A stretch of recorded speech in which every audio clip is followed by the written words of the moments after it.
Everyone, आज के इस टॉपिक में हम आप लोगों से बात करने वाले हैं कि बिजनेस का मीनिंग क्या होता है। इससे प्रीवियस टॉपिक में हमने बिजनेस के मीनिंग को तो पढ़ा था, उसके सिलेबस के बारे में भी हमने पढ़ा था, लेकिन जो हमारा चैप्टर फर्स्ट है वो चैप्टर फर्स्ट के अकॉर्डिंग हम पूरे बिजनेस के मीनिंग को यहां पर समझने वाले हैं। ऐसा नहीं है कि प्रीवियस वीडियो में जो हमने पढ़ा था, प्रीवियस लेक्चर के अंदर जो हमने पढ़ा था बिजनेस का मीनिंग, और आज जो हम बिजनेस का मीनिंग पढ़ेंगे वो थोड़ा सा अलग है। ऐसा बिल्कुल नहीं है, सेम है, लेकिन बस थोड़ा सा डीपली तरीके से हम लोग समझेंगे, ठीक है। और आपको मैं टॉपिक वाइज आगे लेकर के चलूंगा, टॉपिक वाइज हम लोग आगे चलेंगे, ऑटोमेटिकली हमारे जो चैप्टर्स हैं वो कंप्लीट होते हुए चलेंगे, ठीक है। तो आप लोगों को टेंशन लेने की बिल्कुल जरूरत नहीं है। चलिए, टाइम वेस्ट नहीं करेंगे बिल्कुल भी, हम लोग फटाफट से बिजनेस का मीनिंग देखते हैं यहां पर बोर्ड पर। चलिए देखिए, बिजनेस का मीनिंग क्या होता है। बिजनेस का मीनिंग कल मैंने आप लोगों को बताया था कि बिजनेस के अंदर दो एक्टिविटी जरूर होती है। वो दो एक्टिविटी है आपकी ह्यूमन एक्टिविटी और इकोनॉमिक एक्टिविटी। ये ह्यूमन एक्टिविटी के बारे में मैंने बताया था कि ये एक ऐसी एक्टिविटी होती है जिसे सिर्फ ह्यूमन ही कर सकते हैं, ठीक है। तो बिजनेस तो आप लोगों को ये अच्छे से मालूम चल गया है, पता लग गया है कि बिजनेस जो है वो सिर्फ और सिर्फ ह्यूमन ही कर सकते हैं, इसके अलावा कोई और नहीं कर सकता। ये तो बिल्कुल कंफर्म आपको अच्छे से पता लग गया है। दूसरा, इकोनॉमिक एक्टिविटी। ये इकोनॉमिक एक्टिविटी के बारे में मैंने आप लोगों को पहले बताया था कि क्या होता है इकोनॉमिक एक्टिविटी। इकोनॉमिक एक्टिविटी एक ऐसी एक्टिविटी होती है जो पैसा कमाने के लिए की जाती है, ठीक है, मनी को अर्न करने के लिए की जाती है। लेकिन जो हम मनी को अर्न करेंगे वो कानूनी रूप से वैध होना चाहिए, ठीक है, अकॉर्डिंग टू आपका लॉ होना चाहिए, लीगल कंसिडरेशन होना चाहिए। विदाउट लीगल कंसिडरेशन है तो वो इकोनॉमिक एक्टिविटी नहीं कहलाएगी। सर पैसा तो कमा रहे हो उसमें, नहीं, पैसा कमा रहे हो लेकिन यदि वो इनलीगल हुआ तो आप लोग इकोनॉमिक एक्टिविटी उसे बिल्कुल भी नहीं कहेंगे। जैसे मैंने बताया था कि दो दोस्त क्या काम कर रहे हैं, चोरी करने के लिए जा रहे हैं बैंक में। सर वो पैसा कमा रहे हैं? नहीं, पैसा तो कमा रहे हैं लेकिन this is not economic activity, वो इनलीगल काम कर रहे हैं। ड्रग्स का बिजनेस कर रहे हैं, ड्रग्स का, अफीम का, ठीक है। तो इन सब का बिजनेस करना भी यहाँ पर हमारी गवर्नमेंट ने हमारे लॉ में बता रखा है कि ये इनलीगल है, ऐसे बिजनेस करना भी। तो ऐसे बिजनेस यदि हम लोग करेंगे तो वो इनलीगल सिचुएशन में क्रिएट हो जाएगा। पैसा कमा रहा है तो लेकिन उसे हम इकोनॉमिक एक्टिविटी के अंदर कंसिडर नहीं करेंगे। बिजनेस का एक ही यहां पर एक्टिविटी है और वो है economic activity with human activity. आपको इकोनॉमिक एक्टिविटी पैसा कमाना है लेकिन कानूनी रूप से वैध तरीके से, इसके साथ साथ वो ह्यूमन एक्टिविटी भी होनी चाहिए, ठीक है। हम बिजनेस जो है वो जानवरों का कर सकते हैं लेकिन जानवर जो है वो बिजनेस नहीं करते। हम पेड़ पौधों का बिजनेस कर सकते हैं, नर्सरी का बिजनेस हो गया जैसे कि, लेकिन पेड़ पौधे आपस में बिजनेस नहीं कर सकते हैं, ठीक है। आगे थोड़ा सा हम लोग बढ़ रहे हैं, वही चीजें जो हम पहले पढ़ चुके हैं कि भाई परचेज होता है, सेल्स होता है, गुड्स एंड सर्विस का ऑब्जेक्ट होता है और हमारा प्रॉफिट होता है। और हमने पढ़ा भी यही है कि business is a human and economic activity where we purchase and sale of goods and service for the main object is profit. लेकिन आज हम ये बात करने वाले हैं कि हमारा परचेज क्या होता है, हमारा सेल्स क्या होता है, ठीक है, हमारा गुड्स एंड सर्विस क्या होता है, प्रॉफिट क्या होता है। चलिए इसके ऊपर अब हम आप लोगों से बात करते हैं। इकोनॉमिक एक्टिविटी का मतलब मैंने आप लोगों को जस्ट बताया ही अभी, क्या बताया, अर्न मनी, पैसा कमाना है अकॉर्डिंग टू लॉ, ये ध्यान रखना, अकॉर्डिंग टू लॉ पैसा कमाना है, लेकिन ठीक है, कानूनी रूप से वैध तरीके से पैसा कमाना है। दूसरा आता है परचेज, जो हम लोग पढ़ रहे हैं बार बार कि sir purchase goods and service का परचेज करना चाहिए इसके अंदर, वो परचेज क्या होता है। चलिए देखिए यहां पर आप एक दुकानदार है, फटाफट से आप लोग एक दुकानदार है, क्लास 11th स्टूडेंट्स आप लोग दुकानदार है, मैं आपकी दुकान का एक कस्टमर हूं, ठीक है। आपकी दुकान में एक गुड्स मिलता है, एक गुड मिलता है, एक वस्तु मिलती है जिसका नाम है कुरकुरे, नाम सुना है, खाया भी होगा। तो कुरकुरे जो है वो आप लोगों के पास मिलते हैं। मैं आया, कस्टमर हूं मैंने बोला मेरे को ये कुरकुरे चाहिए और बदले में मैं क्या दूंगा आपको, पैसा। आप मुझे क्या देंगे, कुरकुरे। जो गुड्स मैंने मांगा है वही तो देंगे, जो सामान मैंने मांगा है वही तो देंगे। ऐसा थोड़ी कुरकुरे के अलावा सर बिस्किट ले, कोई दिक्कत नहीं है सर, ना, मुझे जो सामान चाहिए मैं वही तो लूंगा। तो क्या कर रहा हूं मैं इस सिचुएशन में मैं एक गुड्स को परचेज कर रहा हूं, लेकिन सर परचेज की डेफिनेशन क्या होती है? परचेज की डेफिनेशन देखिए मैंने क्या लिखा है यहां पर, take right of any goods and services, किसी भी गुड्स एंड सर्विस का राइट लेना। अभी एक मेरी बात सुनना, दुकानदार आप है, मैं कस्टमर हूं, उस कुरकुरे को खाने का राइट किसका है? यदि मैं परचेज नहीं करता हूं तो उस कुरकुरे को अपने पास रखने का राइट किसका है? आपका ही है ना, इसके अलावा किसी और का तो नहीं है ना। वो राइट यदि मैं परचेज कर लूं, समझ रहे हो, वो राइट यदि मैं परचेज कर लूं, मतलब वो राइट है जो मैं अपने पास ले लूं, बदले में पैसा दे दूं, तो ये क्या कहलाएगा? आपका परचेज कहलाएगा। वो कुरकुरे का रखने का जो राइट है वो मैं आपसे खरीद लूंगा, वो कहलाएगा purchase. Take right and goods, take right of any goods and services, किसी भी गुड्स एंड सर्विस का राइट लेना ही परचेज कहलाता है। ये आया बात समझ में? किसी भी गुड्स एंड सर्विस का राइट लेना ही, अब लेंगे कैसे? बदले में पैसा दे करके, वो परचेज कहलाता है। क्योंकि पहले जो राइट था वो आपके पास था कुरकुरे रखने का, आप चाहे तो वो खा भी सकते हैं, दुकानदार आप है, ठीक है, तो आपने अपने पास रख लिया, मैं आऊंगा और उस कुरकुरे का राइट परचेज करूंगा।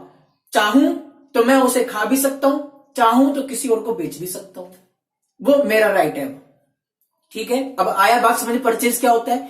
परचेज का मतलब होता है टेक, लेना, एनी गुड्स एंड सर्विस, क्या लेना है? गुड्स एंड सर्विस का राइट लेना है।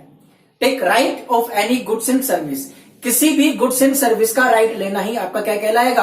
आपका परचेज कहलाएगा। ये आया समझ में अच्छे से परचेज क्या होता है। आगे बात करें सेल्स की। चलिए सेल्स क्या कहता है? सेल्स भी जस्ट अपोजिट है परचेज का। अब इस सिचुएशन में वही देख लेना, इस सिचुएशन में आप लोग सेलर है, मैं कस्टमर हूं, ठीक है, आप लोग सेलर, मैं कस्टमर हूं, वापस सुन लेना, कुरकुरे आपके पास है, कस्टमर मैं हूं, मेरे पास नहीं है। सेल्स का मतलब क्या होता है? अब आप अपनी तरफ से सोचेंगे, मेरी तरफ से नहीं सोचेंगे, अपनी तरफ से। सेल्स का मतलब क्या होता है? Give right of any goods and services, किसी भी गुड्स एंड सर्विस का, किसी भी गुड्स एंड सर्विस का राइट देना, बदले में क्या लोगे? पैसा लोगे, नहीं लोगे? यस, आपने अपना राइट है जो वो मुझे बेच दिया, दे दिया, तो दिस इज द सेल्स। ये आया समझ में? भाई मैं आया कुरकुरे लेने के लिए आपके पास, तो आप लोग कुरकुरे का राइट मुझे दे रहे हो, आप लोग दे रहे हो, मैं ले रहा हूं, मैं ले रहा हूं तो मेरे लिए परचेज, आप लोग दे रहे हो तो आपके लिए सेल्स। आया अच्छे से समझ में? अब परचेज क्या होता है? क्या होता है purchase? Yes, take right of any goods and service. Sales क्या होता है? Give rights of any goods and service. बिल्कुल सही। अब आगे मेरी बात समझना, परचेज एंड सेल का खेल आ गया समझ में? क्या होता है ये? भाई purchase and sale, take and give, normal सी बात याद रखना सर। टेक एंड गिव किसका? Right of any goods and services. आगे बात करते हैं हम गुड्स की। गुड्स के बारे में मैंने आप लोगों को पहले भी बताया था, कोई भी चीज जिसे हम देख सकते हैं, टच कर सकते हैं, जिसे हम देख सकते हैं, टच कर सकते हैं, वो गुड्स है। ये मार्कर हुआ, ये घड़ी हुई, ये शर्ट हुआ, टी शर्ट हुआ, आपका टेबल हुआ, फैन हुआ, कूलर हुआ, एसी हुआ, टीवी हुआ, रिमोट हुआ, जिसे हम टच कर सकते हैं और देख सकते हैं, दिस इज गुड्स। वो आपके लिए सामान है, वस्तु है, ठीक है। यही मैंने लिखा भी है, क्या? एवरीथिंग, प्रत्येक चीज वी कैन सी, जिसे हम देख सकते हैं, एंड टच, और टच कर सकते हैं। आगे हम बात करते हैं सर्विसेज की। What is services? सर्विसेज क्या होती है? वही सेम चीज मैं आपको वापस बता रहा हूं जो मैं आपको पहले बता चुका हूं। सर्विसेज का मतलब क्या होता है कि प्रत्येक वो चीज जिसे हम देख नहीं सकते, टच नहीं कर सकते, ओनली ऑन फील कर सकते हैं। जैसे ट्रांसपोर्ट सर्विस, ठीक है, हम लोग क्या कर रहे हैं, कुछ सामान है जो ट्रांसपोर्ट के जरिए दूसरे स्टेट में, दूसरे विलेज में, दूसरे सिटी में ट्रांसफर कर रहे हैं, तो वो ट्रांसपोर्ट सर्विस। हम ट्रेन में बैठ करके ट्रैवल कर रहे हैं, तो वो भी एक आपका सर्विस है, गुड्स नहीं है, वो ट्रेन आपकी नहीं है, ठीक है। आप कोई टीचर पढ़ा रहा है तो वो भी एक सर्विस दे रहा है। आप कोई डॉक्टर जो है वो आपका इलाज कर रहा है, ठीक है, आप उसके पेशेंट है, तो उस सिचुएशन में भी वो सर्विस है, गुड्स नहीं है, ठीक है। तो समझ में आया आप लोगों को क्या होता है सर्विस? सर्विस का मतलब होता है जिसे हम सिर्फ और सिर्फ फील कर सकते हैं, ना टच कर सकते हैं, ना उसे हम देख सकते हैं। वो होता है हमारा सर्विस। आ गया समझ? आगे चलें। आगे आता है हमारा प्रॉफिट। ये प्रॉफिट आपका इसमें आता है। बोला सर बिजनेस तो जब भी होगा जब हम प्रॉफिट कमाएंगे। तो प्रॉफिट होता क्या है? देखिए प्रॉफिट को एक छोटे से मैं यहां पर फॉर्मूला से बता रहा हूं। फॉर्मूला क्या है? Sales price minus purchase price. भाई ये मार्कर था, ये मार्कर मैंने परचेज किया 10 रुपए का और उसको बेचा मैंने 20 रुपए में। कितने में परचेज किया? 10 रुपए में। बेचा कितने में? 20 रुपए में। मैंने बेचा 20 में, खरीदा कितने में? 10 में। कितने में बेचा मैंने? 20 में। खरीदा कितने में? 10 में। प्रॉफिट क्या हो गया मेरे को? 10 रुपए। मतलब मेरे सेल्स प्राइस में से मैंने लेस कर दिया किसको? परचेज प्राइस को। This is the profit. ये मेरे लिए प्रॉफिट है। इसके अलावा यहां पर आप लोग परचेज प्राइस की जगह कॉस्ट भी लिख सकते हैं। कॉस्ट। अब कॉस्ट क्या होता है वो समझना। एक मार्कर को बनाने की कॉस्ट कितनी आई?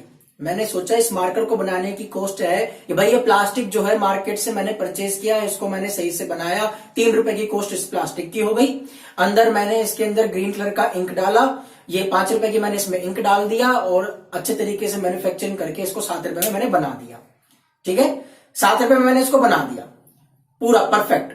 7 रुपए में इसको बनाने के बाद मैंने सोचा कि अरे इसको बनाने वाला जो है, इसको बनाने वाला कौन? मेरी लेबर, मेरे एम्प्लॉय। तो मैंने उसका खर्चा भी जोड़ दिया।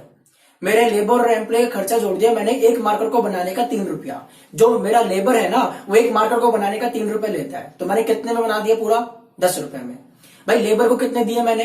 3 रुपए। इसको पूरा बनाने का ढांचा विद इलेक्ट्रिसिटी सब कुछ मैंने सारे कॉस्ट जोड़ दिया इसके अंदर। 7 रुपए का। 7 और 3 10 रुपए का मेरा बन गया। ये बेच रहा हूं इसको 15 में। खरीदा मैंने इसको कॉस्ट बनाया कितने में? 10 में।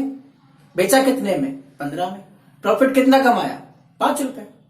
तो यहां पर आप sales price minus purchase price भी कर सकते हैं और कॉस्ट भी कर सकते हैं। परचेज प्राइस जब आता है जब हमने कहीं से खरीदा हो और फिर बेच रहे हो। कॉस्ट जब आता है जब हम खुद इसका मैन्युफैक्चरिंग कर रहे हो। यह आया समझ में आप लोगों को? प्रॉफिट का मीनिंग आया समझ में कि आप लोग क्या करेंगे? सेल्स प्राइस में से लेस कर देंगे परचेज प्राइस या फिर कॉस्ट।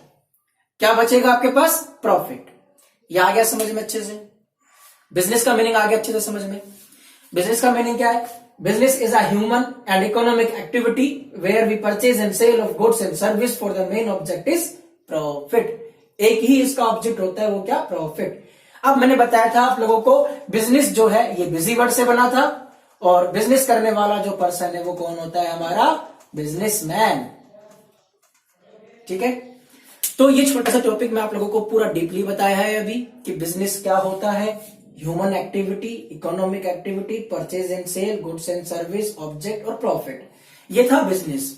अब नेक्स्ट वीडियो, ये वीडियो छोटा सा है तो आप लोग अच्छे से समझ लेना इसे। नेक्स्ट वीडियो में हम लोग आपसे बात करेंगे, किस चीज के बारे में बात करेंगे कि क्या सर डॉक्टर भी बिजनेस करता है? क्या सर एक टीचर जो पढ़ा रहा है ये भी बिजनेस करता है? तो इसके बारे में हम लोग आपसे बात करेंगे। टॉपिक अच्छा है, टॉपिक वाइज हम लोग आगे चलेंगे। ठीक है, तो ये ध्यान रखना। तो ये टॉपिक मैं आपको यहीं पर ही छोटा सा वीडियो में समझा रहा हूं। Thank you very much. Next video के लिए, नेक्स्ट टॉपिक के लिए बिल्कुल तैयार रहना। Raindrop, drop top, top smoking, no cooking the hot bar. Fucking on your bitch, yeah, that. Cooking up, open the park.